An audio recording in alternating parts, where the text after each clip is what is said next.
Now this might be the refresh of the year. Nissan has unveiled the new Nissan Leaf and it looks very, very cool and a lot better than the old generation. It looked like a little tiny mouse or something like that. This has Nissan Z taillights in it, and you also have a base version that looks completely different.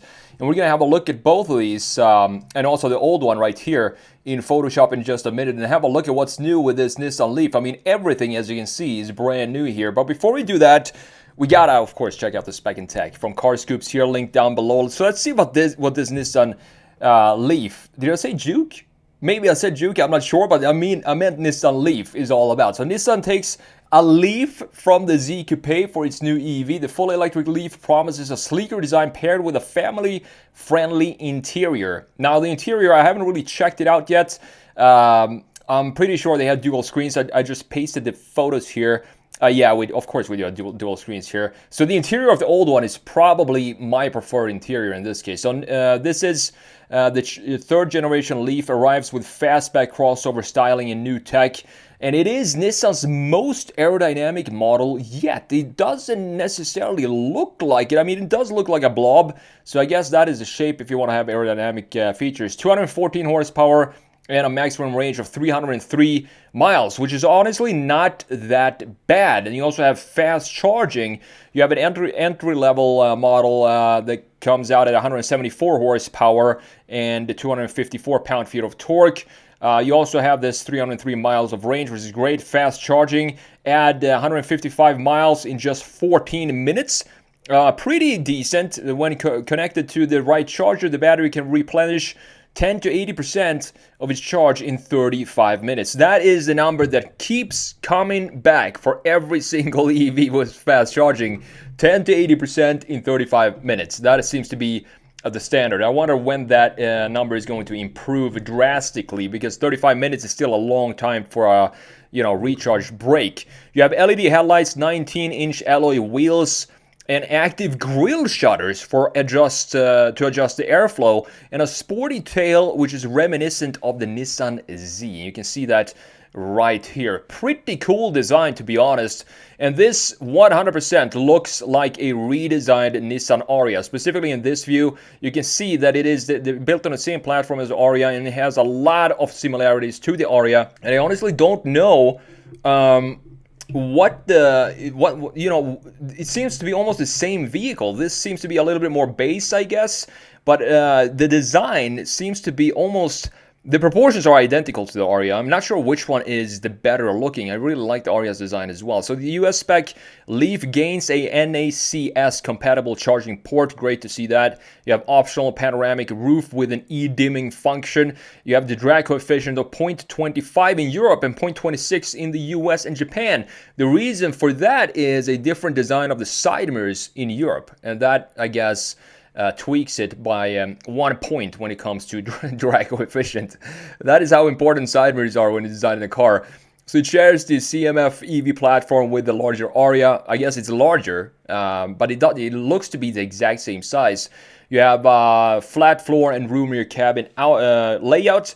Now the Leaf is exclusively available as a single motor with the front wheel drive only. The top of the line, 214 horsepower here. You got new multi-link rear suspension, 66% increase in lateral rigidity compared to the previous generation. So maybe you can take this Leaf to the track. I don't think so, but it's probably a little bit more fun in the corners. The goal was to make the new Leaf a real contender for buyers used to gas-powered vehicles, says Nissan's vice president. And I think, isn't that the point of all new EVs, to bring over some people from the gas world? But I guess that was a very important point for the Leaf when they were developing this. Nissan says that the 14 minutes connected to a 150 kilowatt fast charger, 14 minutes matches the average time that ICE-powered vehicle owners spend at a gas station. Now, I don't know about you, but when I go to fill up my car, it takes about 2-3 minutes, something like that, and then I'm off. I never spend 14 minutes at a gas station.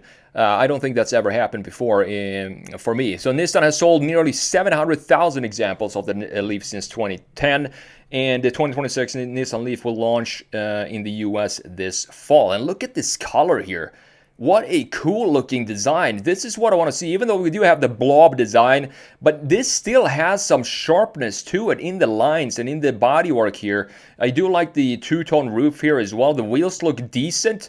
Typical EV wheels covering up most of the brake disc, but that's totally fine. So let's jump into Photoshop here. So let's have a look at the top of the line, and then we have the base spec, which has a completely different design. Very interesting to see that. And then, of course, we have the little mouse, the current generation Nissan Leaf, which I'm not sure how capable this is as an EV. I'm sure they updated the tech over the years because this came out a long time ago. But comparing these two, I mean, it's night and day when it comes to the design. The old Leaf looks very anonymous. It doesn't really have an identity in the front end. We do have, thankfully, the V-Motion design here for the grille, but that is pretty much the only thing that gives us away as a Nissan. We do have very bobbly proportions, I would say, but thankfully still we have some nice key lines in the design here in the bodywork. Very interesting shoulder line here. We have one line down here and then another line up here and a very sharp corner in the front end. Now looking at the new one,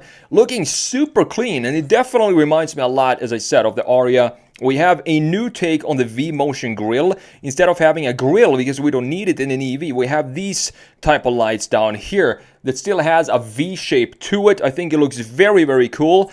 And we have some beautiful, very easily recognizable daytime run lights here. This is going to be, I don't think I've ever seen this type of design, so it's going to be very easy to recognize this both at night and daytime when you have lights like this. We have, of course, the cooling in the lower section for the battery, a small opening like every single EV has. And overall, the design of the front end, you can tell that it is a Nissan because of the resemblance to the Aria and also the Murano, a little bit of the graphics from the Murano there. Now, looking at the side view of the old one, looking pretty boring and bland, to be honest. It's not a bad looking design, but there's nothing special about the Leaf. It was such a anonymous vehicle, this design, but it still looks pretty decent. We do have the 370Z style taillights here, and this is the shoulder line I was talking about. Look at this. We have one line here that goes down in this corner, and then we have another line up here that goes all the way across into the A-pillar and then swoops up into the A-pillar like that. Very, very cool design. When it comes to the surfacing and the line flow in the bodywork itself, the new one still has, of course, the bubbliness design that we have, but I do love this color. I think it's a beautiful color, and that is something I want to see more of in pretty much a lot of cars, just to add some color to your vehicles.